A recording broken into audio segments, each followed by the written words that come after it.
Hello everyone.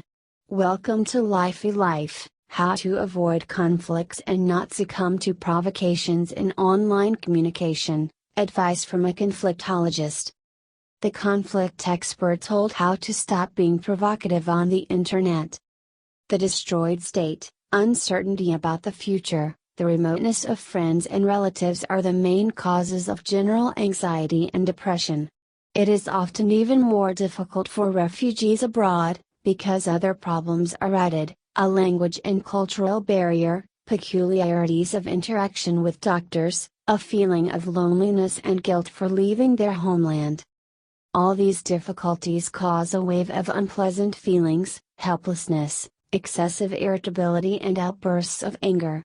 In addition to this, we stress when texting in messengers, because not everyone follows the hygiene of online communication. Now they are the main source of information and the communication tool, so it is important to prevent the transfer of negative emotions to chats. This will avoid unnecessary conflicts and provocations during correspondence. Hostile provocations on the web, what they are. What is the nature of provocations in communication? How do they arise and what are they? Provocation is one of the types of violence in communication, which consists in inciting another person to some action, or inaction, behavior or reaction. Online provocation is a type of violence that leads to conflict and manipulation.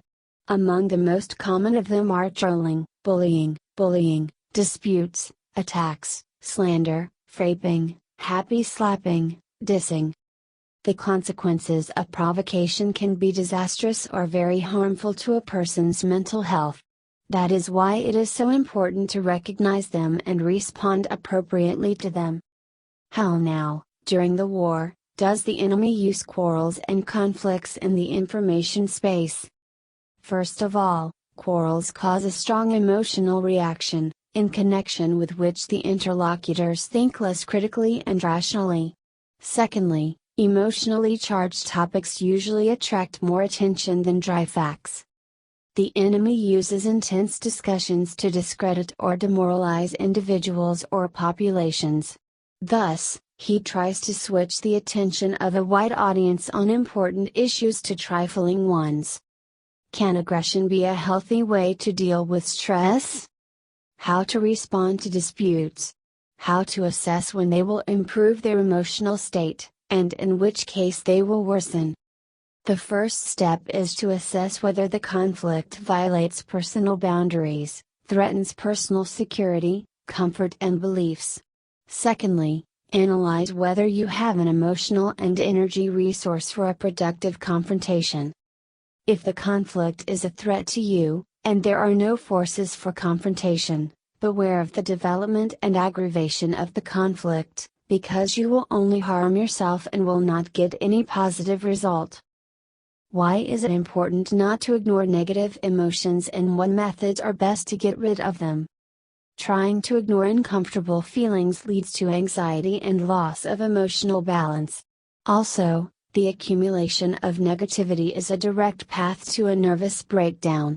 Therefore, it is important to respond to stimuli at the point of origin in order to improve your mental state and prevent future conflicts. First of all, realize the importance of negative emotions, which are inextricably linked with thoughts. Then, try to unblock them, comprehend feelings. This will make it possible to find their sources and neutralize the reciprocal adverse effects.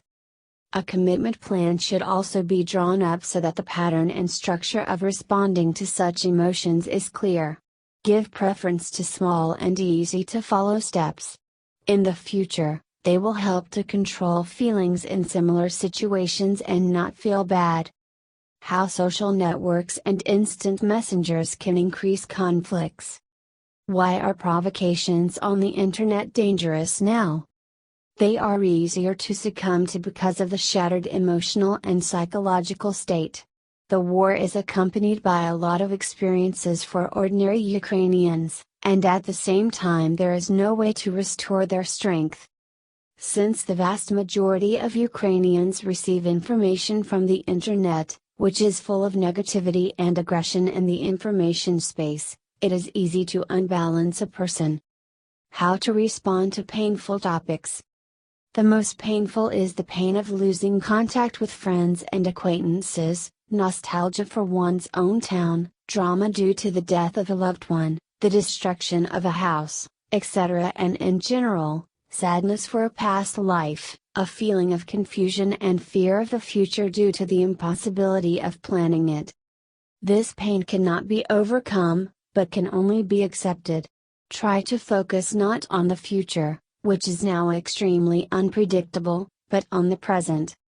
Try to find value in every present moment, no matter how insignificant it may seem. Concentrate on daily activities, watching the sunset, sports, daily rituals, work. Realize that all this matters, and these moments need to be noticed. What rules or advice on how to behave in the information space during the war would you give? The most important thing is not the amount of information consumed, but its quality. Important news is best tracked through official sources. This will allow you to get impartial and undistorted facts. In addition, checking the news through trusted media will quickly refute fakes and not be distracted by false information. To avoid provocations, analyze your motives and opportunities before intervening in an internet dispute. If you see that the interlocutor is reprinting the training manual, that is, repeating popular arguments, you should not waste time on him, because most likely it will not be possible to convince him. Finally, how best to communicate on the internet and not violate the ethics of communication. Treat personal values and try not to violate the personal boundaries of the interlocutor. He or she has the right not to meet your expectations and to have his own point of view. Think of communication as an interesting experience and an opportunity to consider the subject of discussion from a different angle. How to prevent and counter provocations. Simple messenger settings help prevent provocations and the development of conflicts. For example, you can limit who can add you to potentially dangerous or toxic groups. To do this, click the symbol in the form of 3 dots more at the bottom right. Settings Privacy. Click on Control who can add you to groups. Click on My Contacts. In order not to become a victim of provocation during personal contact, you can enable the ability to view and manage requests from unknown users. To configure, click on the symbol in the form of 3 dots advanced at the bottom right. Settings Privacy. Check the box next to message requests. If a provocateur distributes illegal content or unacceptable information, then you need to complain about him. To do this, open a group chat. Press for a few seconds on the offending message in the drop-down list, click Complaints. Select the reason for the complaint. Thank you for watching. Make sure you liked the video and subscribe for our new content. Click the bell sign to stay in contact with updates from us. Hope seeing you back on Lify Life.